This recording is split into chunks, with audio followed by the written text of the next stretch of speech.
Hindi naman ako madamot. Natuto lang akong pahalagan yung aking kinikita.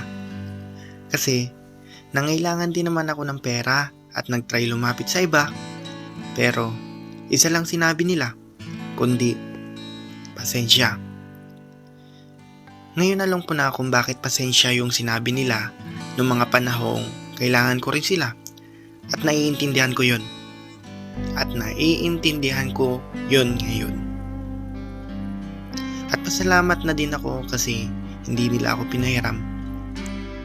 Sa ngayon kasi may kanya-kanya tayong pangarap sa buhay at obligasyon sa pamilya na hindi natin pwede kalimutan.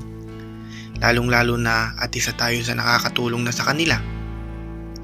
Kaya kung nakakatanggi man kami na magpahiram sa inyo, sana maunawaan nyo kami, huwag sana kayong magtatampo. Keso, nagkapera lang, naging madamot na. Nagkaroon lang ng malaking sahod, hindi na nakalala. Hindi ba pwedeng inihahanda lang namin yung aming sarili sa mga posibleng mangyari? Gaya pag nagkasakit kami, wala namang ibang malalapitan kundi yung gamot na aming tabi-tabi.